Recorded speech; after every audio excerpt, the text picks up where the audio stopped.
ॐ जटाधरं पाण्डुरङ्गं शूलहस्तं कृपानिधिं सर्वरोगहरं देवं दत्तात्रेयम् अहं भजेत्. ഗുരുപരമ്പരയ്ക്കും ശ്രീ പി കേശവൻ നമ്പൂതിരിക്കും പ്രണാമം. ശ്രീപാദ ശ്രീവല്ലഭ ചരിതാമൃതാകാരേണ ഗുരുദത്താത്രേയ ശ്രീപാദ ശ്രീവല്ലഭ പരബ്രഹ്മണേ നമഃ. അധ്യായം 15, ഭാഗം 1. ബംഗാരപ്പയുടെയും സുന്ദരരാമശർമ്മയുടെയും കഥ. ദത്താനന്ദ സ്വാമിയോട് യാത്ര പറഞ്ഞ് ഞാൻ എൻ്റെ യാത്ര തുടർന്നു. വഴിക്ക് ദാഹം തോന്നിയതുകൊണ്ട് അടുത്തു കണ്ട ഒരു കിണറ്റിനരികിലേക്ക് പോയി. വെള്ളം കോരുവാനുള്ള തൊട്ടിയും കയറും അവിടെ ഉണ്ടായിരുന്നു. ഞാൻ കിണറ്റിലേക്ക് നോക്കിയപ്പോൾ അത്ഭുതം, ഒരു അസാധാരണമായ കാഴ്ച കണ്ടു. കിണറിൻ്റെ മധ്യഭാഗത്ത് ചുറ്റുഭിത്തിയിൽ നിന്ന് വളർന്നിരുന്ന ഒരു വൃക്ഷത്തിൻ്റെ ശാഖയിൽ നിന്ന് ഒരാൾ തലകീഴായി തൂങ്ങിക്കിടന്നിരുന്നു. അയാൾ എന്നെ ശങ്കരഭട്ട് എന്ന് വിളിച്ചു. ഞാൻ ആശ്ചര്യത്തോടെ എൻ്റെ പേരെങ്ങനെ അറിഞ്ഞു എന്ന് അദ്ദേഹത്തോട് ചോദിച്ചു. അദ്ദേഹം പറഞ്ഞു, പേര് മാത്രമല്ല, നിങ്ങൾ ശ്രീപാദ ശ്രീവല്ലഭ ദർശനത്തിനായി കുരുംഗഡ്ഡയിലേക്ക് പോവുകയാണെന്നും എനിക്കറിയാം. ഞാൻ നിങ്ങളെ കാത്തിരിക്കുകയായിരുന്നു. അദ്ദേഹത്തെ എങ്ങനെ പുറത്തെത്തിക്കും എന്ന് ആലോചിച്ച് കൊണ്ടിരിക്കുകയായിരുന്നു ഞാൻ. തൊട്ടിയിൽ നിന്ന് കെട്ടിയ കയറ് ഉറപ്പുള്ളതായിരുന്നില്ല. ആ പുണ്യശാലി പറഞ്ഞു, പ്രാപഞ്ചിക ബന്ധങ്ങൾ മൂലം സംസാരകൂപത്തിൽ വീണുപോയ ഒരാളാണ് നിങ്ങൾ. ബന്ധരഹിതനായി ഈ യോഗപ്രക്രിയയിൽ ആത്മാനന്ദം അനുഭവിക്കുന്നവനാണ് ഞാൻ. നിങ്ങൾ എങ്ങനെയാണ് എന്നെ ഉയർത്തുക? ഞാൻ സ്വയം ഉയർന്നു വരും. എനിക്ക് അതിനുള്ള ശക്തി മതിയാകാതെ വരികയാണെങ്കിൽ ശ്രീപാദൻ ശക്തി തരും. അങ്ങനെ പറഞ്ഞ അദ്ദേഹം കണ്ണടച്ചു തുറക്കുന്ന സമയം കൊണ്ട് എൻ്റെ അരികെ എത്തി. ഞാൻ അത്ഭുതപ്പെട്ടു. അദ്ദേഹം പറഞ്ഞു തുടങ്ങി, എൻ്റെ പേര് ബംഗാരപ്പ. നിങ്ങൾക്ക് ദാഹിക്കുന്നുണ്ട്, ഞാൻ ദാഹം ശമിപ്പിക്കാം. അദ്ദേഹം ഒരു തൊട്ടി വെള്ളം കോരി വേഗം വേഗം കുടിച്ചു. വിചിത്രം തന്നെ, എൻ്റെ ദാഹം മാറി. ഞാൻ ആശ്ചര്യപ്പെട്ടു. പിന്നെ ഞങ്ങൾ ഒരുമിച്ച് നടക്കാൻ തുടങ്ങി. അദ്ദേഹം പറഞ്ഞു, ഞാൻ സ്വർണ്ണപ്പണിക്കാരുടെ കുടുംബത്തിൽ ജനിച്ചു. ഞാൻ മന്ത്രതന്ത്രങ്ങളിൽ പ്രാവീണ്യം സമ്പാദിച്ചു. എനിക്ക് ഇഷ്ടമില്ലാത്തവരെ മന്ത്രതന്ത്ര പ്രയോഗങ്ങൾ കൊണ്ട് കൊല്ലുവാനുള്ള സാമർഥ്യം ഞാൻ നേടി. ഭൂതപ്രേത പിശാചുക്കളുമായി അടുപ്പവും എനിക്കുണ്ടായി. ശ്മശാനത്തിൽ വിവിധ കർമ്മങ്ങൾ ഞാൻ ചെയ്തിരുന്നു. എൻ്റെ പേര് കേട്ടാൽ ജനങ്ങൾ പേടിച്ചു വിറച്ചിരുന്നു. ഞാൻ ഏത് ഗ്രാമത്തിൽ പോയാലും അവിടുത്തെ ജനങ്ങൾ ഭൂതപ്രേതങ്ങളെ കൊണ്ടുള്ള പ്രയോഗങ്ങളിൽ കൂടി ഞാൻ അവർക്ക് പലതരത്തിലുള്ള കഷ്ടനഷ്ടങ്ങൾ ഉണ്ടാക്കുമെന്ന് ഭയന്ന് എനിക്ക് ധാരാളം പണം തരുമായിരുന്നു. ആ പണത്തിൽ അധിക ഭാഗവും എല്ലായ്പ്പോഴും എന്നെ ആശ്രയിച്ചു കഴിഞ്ഞിരുന്ന ഭൂതപ്രേതങ്ങളുടെ ക്ഷേമത്തിനായി ഞാൻ ഉപയോഗിച്ചു. വേണ്ട സമയത്ത് അവയ്ക്ക് വേണ്ടത് കൊടുത്തില്ലെങ്കിൽ അവ എനിക്ക് തന്നെ തീവ്രഹാനി ഉണ്ടാക്കും. സാധാരണ മനുഷ്യരുടെ മുഖത്ത് കാണുന്ന പ്രസന്നഭാവം പോയി. എൻ്റെ മുഖത്തിന് ഭൂതപ്രേതങ്ങളുടെ ക്രൂര സ്വഭാവ ലക്ഷണങ്ങളും വികൃത കലകളും ഉണ്ടായി. എൻ്റെ സഞ്ചാരങ്ങൾക്കിടയിൽ പൂർവ്വപുണ്യം കൊണ്ട് ഒരിക്കൽ ഞാൻ പീഠികാപുരത്ത് വന്നു. ശ്രീ ദത്തൻ്റെ അവതാരം കൊണ്ട് പവിത്രീകൃതമായ നഗരത്തിൽ ക്ഷുദ്രമായ കുതന്ത്രങ്ങൾക്കും പരസ്പര കലഹങ്ങൾക്കും ക്ഷാമമുണ്ടായിരുന്നില്ല. ശ്രീ ബാപ്പനാരിയെയും ശ്രീപാദനെയും കുറിച്ച് അത്ഭുതകരവും വിചിത്രവുമായ കഥകൾ ഞാൻ കേട്ടു. ശ്രീ ബാപ്പനാരിയെ ആദ്യം കൊല്ലണമെന്ന് ഞാൻ നിശ്ചയിച്ചു. ഞാൻ ഒരു കുളത്തിൽ നിന്ന് കൈക്കുമ്പിൾ നിറയെ വെള്ളമെടുത്ത് നിർത്താതെ കുടിക്കുവാൻ തുടങ്ങി. ഒരാളെ കൊല്ലണമെങ്കിൽ എനിക്കതിന് പല മാർഗങ്ങളും ഉണ്ടായിരുന്നു. അതിൽ ഒന്ന്, കൊല്ലേണ്ട വ്യക്തിയെ ധ്യാനിച്ചുകൊണ്ട് വെള്ളം കുടിക്കുക എന്നതാണ്. ഞാൻ കുടിക്കുന്ന വെള്ളം മുഴുവൻ അയാളുടെ വയറ്റിൽ എത്തും. വയറ് വീർത്ത് വീർത്ത് പൊട്ടിപ്പോകും. അയാൾ മരിക്കും. ശ്രീപാദൻ്റെ ലീലകൾ ഊഹിക്കുവാൻ പോലും ആകാത്തവയാണ്. ഞാൻ വെള്ളം കുടിച്ചുകൊണ്ടിരുന്ന സമയത്ത് ശ്രീപാദൻ ശ്രീ ബാപ്പനാരിയുടെ അരികിലുണ്ടായിരുന്നു. അദ്ദേഹം സ്നേഹപൂർവ്വം ബാപ്പനാരിയുടെ വയറ് തലോടി. ഞാൻ കുറേയധികം വെള്ളം കുടിച്ചെങ്കിലും അതെല്ലാം ശ്രീപാദൻ്റെ ശക്തി മൂലം ആവിയായി പോയി. വെള്ളം കുടിച്ചു കുടിച്ച് ഞാൻ തളർന്നു. ശ്രീ ബാപ്പനാര്യ ഒരു കേടും കൂടാതെ സ്വസ്ഥനായിരുന്നു. എന്തുകൊണ്ടാണ് അന്ന് എൻ്റെ ക്ഷുദ്രവിദ്യ ഫലിക്കാതെ പോയതെന്ന് ഞാൻ ചിന്താകുലനായി. എനിക്ക് കാരണം മനസ്സിലായില്ല. ശ്രീപാദൻ ക്ഷുദ്രോപാസകനെ കൊണ്ടുള്ള ഉപദ്രവം ഇല്ലാതാക്കുന്നു. എനിക്ക് സർപ്പവശീകരണ മന്ത്രം അറിയുമായിരുന്നു. ഞാൻ അത് ജപിച്ചാൽ എല്ലായിടത്തു നിന്നുമുള്ള സർപ്പങ്ങൾ ഞാൻ ധ്യാനിക്കുന്ന വ്യക്തിയുടെ വീട്ടിലെത്തുകയും അയാളെ കടിക്കുകയും ചെയ്യും. ബാപ്പനാരിയെ ധ്യാനിച്ച് ഞാൻ ആ മന്ത്രം ചൊല്ലി. കുറേ സർപ്പങ്ങൾ ബാപ്പനാരിയുടെ ഗൃഹത്തിലേക്കെത്തി. അവ പുറമേയുള്ള ചില അഴികളിൽ കയറി. അവയിൽ നിന്ന് പടവലങ്ങ പോലെ തൂങ്ങിക്കിടന്നു. കുറച്ചു സമയത്തിന് ശേഷം അവയെല്ലാം എവിടെ നിന്ന് വന്നുവോ അവിടേക്ക് തിരിച്ചുപോയി. ഇപ്രകാരം എൻ്റെ രണ്ടാമത്തെ പ്രയത്നവും വിഫലമായി. എൻ്റെ കൂടെയുള്ള ഭൂതങ്ങളും പ്രേതങ്ങളും അവയ്ക്ക് ബാപ്പനാരിയുടെ ഗൃഹത്തിനടുത്തേക്ക് പോകുവാൻ കഴിയുകയില്ലെന്ന് പറഞ്ഞു. ഇതെല്ലാം ശ്രീപാദൻ്റെ ലീലകളാണെന്ന് എനിക്ക് ഏതാണ്ട് മനസ്സിലായി. എൻ്റെ രാക്ഷസ സ്വഭാവം അടങ്ങാത്തതുകൊണ്ട് ഞാൻ ശ്മശാനത്തിൽ പോയി അരിപ്പൊടി കൊണ്ട് ശ്രീപാദൻ്റെ ഒരു പ്രതിമയുണ്ടാക്കി. അതിൽ 32 സ്ഥാനങ്ങളിൽ 32 സൂചികൾ തറച്ചു. ഈ മാരണപ്രക്രിയ കൊണ്ട് ശ്രീപാദൻ്റെ ദേഹത്തിൽ ആ സ്ഥാനങ്ങളിലെല്ലാം രോഗബാധ ഉണ്ടാകും. അതുമാത്രമല്ല, സൂചികൾ അലിഞ്ഞ് ആ ദ്രവം ദേഹത്തിൽ ഇറങ്ങും. ദേഹത്തെല്ലായിടത്തും വിഷം വ്യാപിക്കും. ശ്രീപാദൻ മരിക്കും. എൻ്റെ ഈ പ്രയത്നവും വിഫലമായി. വിചിത്രമായിട്ട് ഒരു ദിവസം അർദ്ധരാത്രി വളരെയധികം വെള്ളം എൻ്റെ വയറ്റിൽ നിറയുന്നതായി എനിക്ക് തോന്നി. മരണവേദനയായിരുന്നു എനിക്ക്. എൻ്റെ സർപ്പമന്ത്രപ്രഭാവം കൊണ്ട് ബാപ്പനാരിയുടെ ഗൃഹത്തിലേക്ക് പോയ സർപ്പങ്ങളെല്ലാം പീഠികാപുരത്തുള്ള എൻ്റെ താൽക്കാലിക വാസസ്ഥലത്ത് വന്ന് എന്നെ കടിച്ചു. ശ്രീപാദൻ്റെ അരിപ്പൊടി പ്രതിമയുടെ ദേഹത്തിൽ ഞാൻ സൂചി തറച്ച അതേ സ്ഥാനങ്ങളിലെല്ലാം എൻ്റെ ദേഹത്തിൽ കഠിനവേദനയുണ്ടായി. ഈ വിധത്തിൽ ഞാൻ ചെയ്ത ദുഷ്ടപ്രവൃത്തികളുടെ തിരിച്ചടി ഞാൻ എൻ്റെ ദേഹത്തിൽ അനുഭവിച്ചു. നരകയാതനയായിരുന്നു. മരിച്ചാൽ മതി എന്ന് തോന്നി. എന്നാൽ എനിക്ക് മരണം കിട്ടിയില്ല. നരകത്തിലെ യാതനകൾ മരണത്തിന് ശേഷമാണ് അനുഭവിക്കേണ്ടി വരിക. എന്നാൽ ജീവനോടെ ഇരിക്കുമ്പോൾ തന്നെ ആ യാതനകൾ ആ രാത്രി ഞാൻ അനുഭവിച്ചു.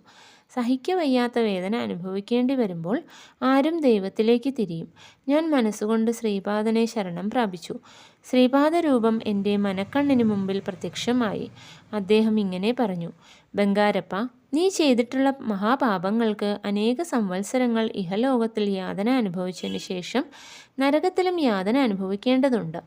എങ്കിലും നിന്നിൽ കൃപ തോന്നി ഈ ഒരു രാത്രിയിലെ യാതനകൾ കൊണ്ട് ഞാൻ നിന്റെ പാപകർമ്മങ്ങളെ നശിപ്പിക്കുകയാണ്. നിന്റെ ക്ഷുദ്രവിദ്യകൾ നശിച്ചു. ഇനി മുതൽ ആരെങ്കിലും ദാഹിക്കുന്നവരായി നിന്റെ മനക്കണ്ണുകൾക്ക് കാണപ്പെടുകയാണെങ്കിൽ എത്ര ദൂരെയായാലും നീ വെള്ളം കുടിച്ച് നിന്റെ ദാഹം തീർക്കുമ്പോൾ അയാളുടെയും ദാഹം തീരും. തലകീഴായി തൂങ്ങിക്കിടന്ന് അനുഷ്ഠിക്കേണ്ടതായ ഒരു യോഗപ്രക്രിയയുണ്ട്. അത് അഭ്യസിച്ചാൽ നിനക്ക് ആനന്ദപ്രാപ്തി ഉണ്ടാകും. ഇന്നു മുതൽ സാത്വിക തത്വങ്ങളെ അനുസരിച്ച് ജീവിക്കൂ. എൻ്റെ മാതാപിതാക്കളുടെയോ ശ്രീ ബാപ്പനാരിയുടെയോ ഗൃഹങ്ങളിലേക്ക് കയറുവാൻ അനേക ജന്മങ്ങളിലെ പുണ്യം വേണം. ഈ ജന്മത്തിൽ നിനക്ക് അത് ഉണ്ടാവുകയില്ല. ഭാഗ്യം എന്നത് പെട്ടെന്ന് ലഭിക്കുന്നതല്ല. ഭാഗ്യദോഷം എന്നത് വിവേചനം കൂടാതെ നൽകപ്പെടുന്നതുമല്ല. പൂർവ്വജന്മങ്ങളിലെ പുണ്യങ്ങൾ പെട്ടെന്ന് ഫലവത്താകുമ്പോൾ അതിനെ ഭാഗ്യമെന്ന് പറയുന്നു. പൂർവ്വജന്മങ്ങളിലെ പാപകർമ്മങ്ങൾ പെട്ടെന്ന് ഫലവത്താകുമ്പോൾ അതിനെ ദുർഭാഗ്യമെന്ന് പറയുന്നു. പ്രാണൻ തരുന്നത് പരമേശ്വരനായതുകൊണ്ട് പ്രാണൻ എടുക്കാനും പരമേശ്വരന് മാത്രമേ അധികാരമുള്ളൂ. മാതാപിതാക്കൾ ജന്മദാതാക്കളായതുകൊണ്ട് അവർ പരമപൂജ്യരാണ്. അവരുടെ വാർദ്ധക്യത്തിൽ അവരോട് അനാദരവ് കാണിക്കുന്നവർക്ക് എൻ്റെ കൃപ ലഭിക്കുകയില്ല.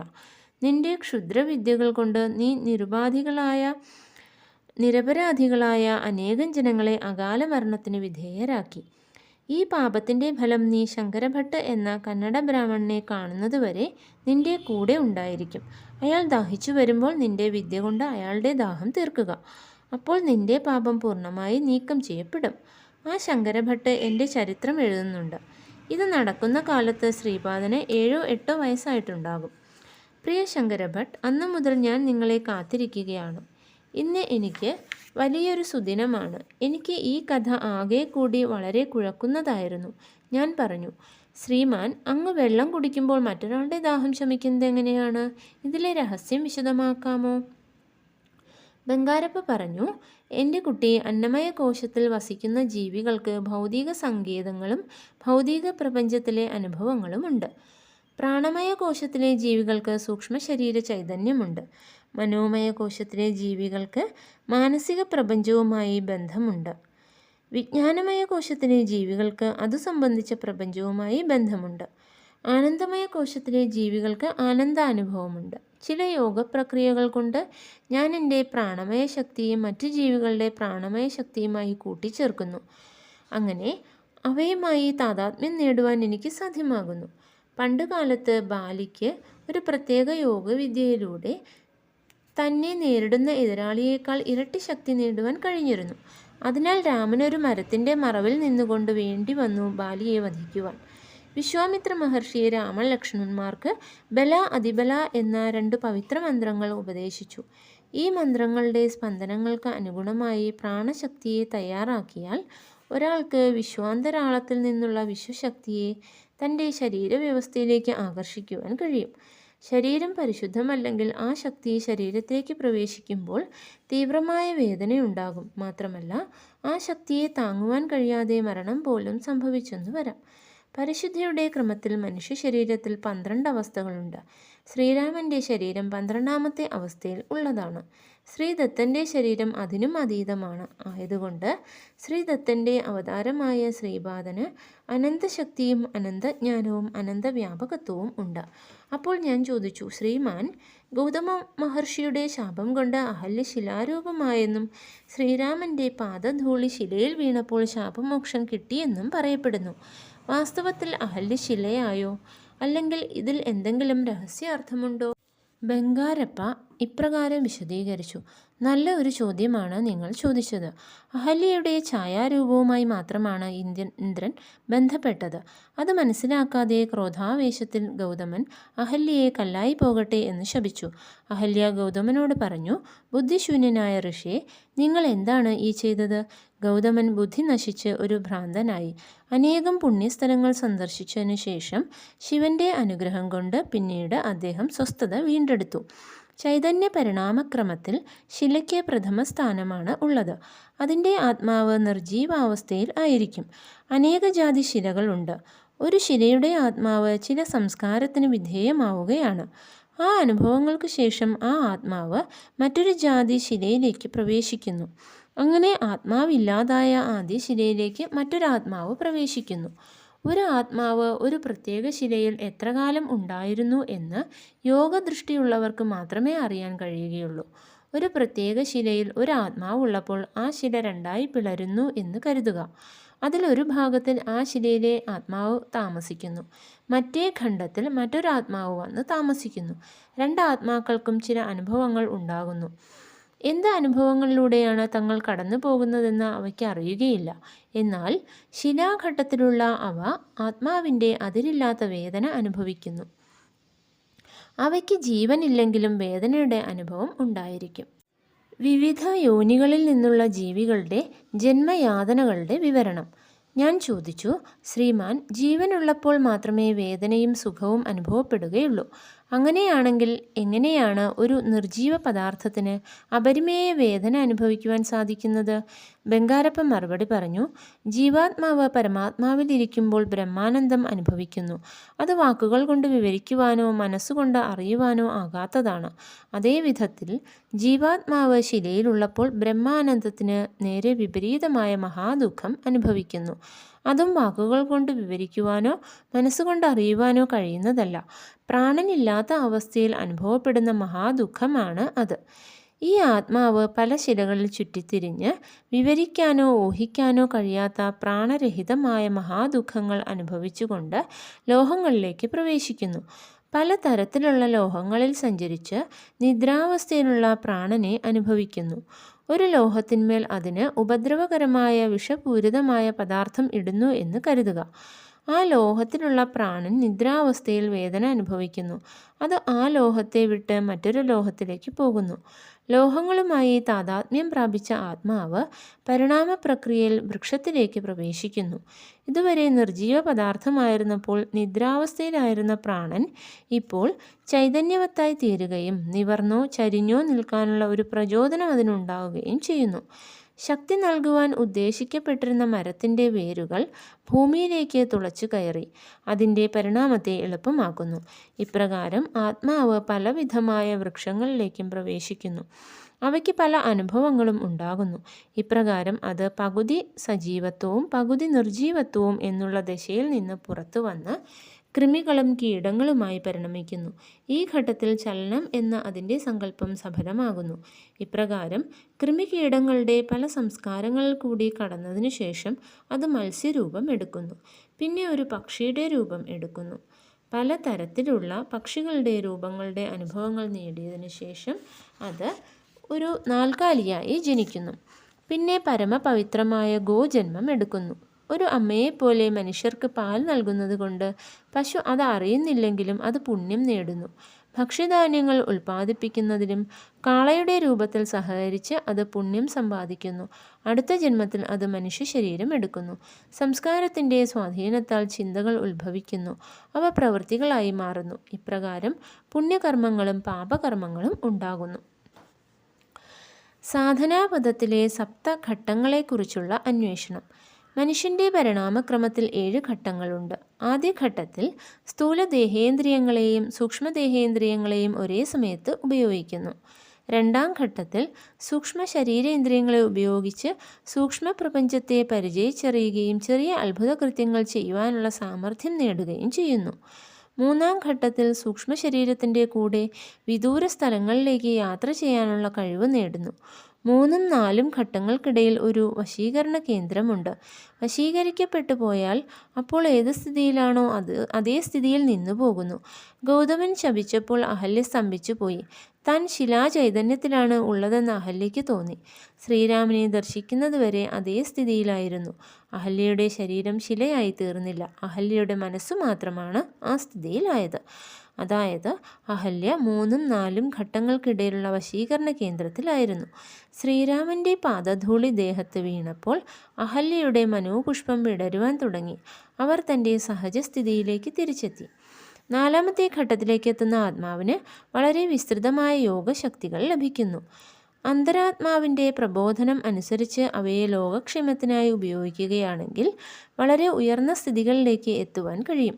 നേരെ മറിച്ച് ഈ ശക്തികളെ പാപകൃത്യങ്ങൾക്ക് വേണ്ടിയും തുച്ഛമായ സ്വാർത്ഥ പ്രയോജനങ്ങൾക്ക് വേണ്ടിയും ഉപയോഗിക്കുകയാണെങ്കിൽ പതനം നിശ്ചയമാണ്. അത് ശിലാചൈതന്യത്തിലേക്ക് പതിക്കും. പിന്നീട് ആയിരക്കണക്കിന് മറ്റ് ജന്മങ്ങളിലൂടെ കടന്നു പോകാതെ ഒരു മനുഷ്യജന്മത്തിന് അവകാശം ലഭിക്കുകയില്ല. 5ാം ഘട്ടത്തിലുള്ളവർ സങ്കല്പജ്ഞാനികളാണ്. സങ്കല്പജ്ഞാനികൾ ദൈവസാക്ഷാത്കാരത്തിനായി പ്രവർത്തിക്കുമ്പോൾ തന്നെ ലൗകിക പ്രവർത്തനങ്ങളും തുടരുന്നു. 6ാം ഘട്ടത്തിലുള്ളവർ ഭാവജ്ഞാനികളാണ്. അവർക്ക് ലൗകിക ജീവിത പ്രവർത്തനങ്ങളിൽ താൽപ്പര്യമില്ല. 7ാം ഘട്ടത്തിൽ എത്തിയവർ പരമാത്മാവിൻ്റെ അനന്തസ്ഥിതിയുടെ ജ്ഞാനത്തെ നേടുന്നു. ശ്രീപാദരാജം ശരണം പ്രപദ്യേ.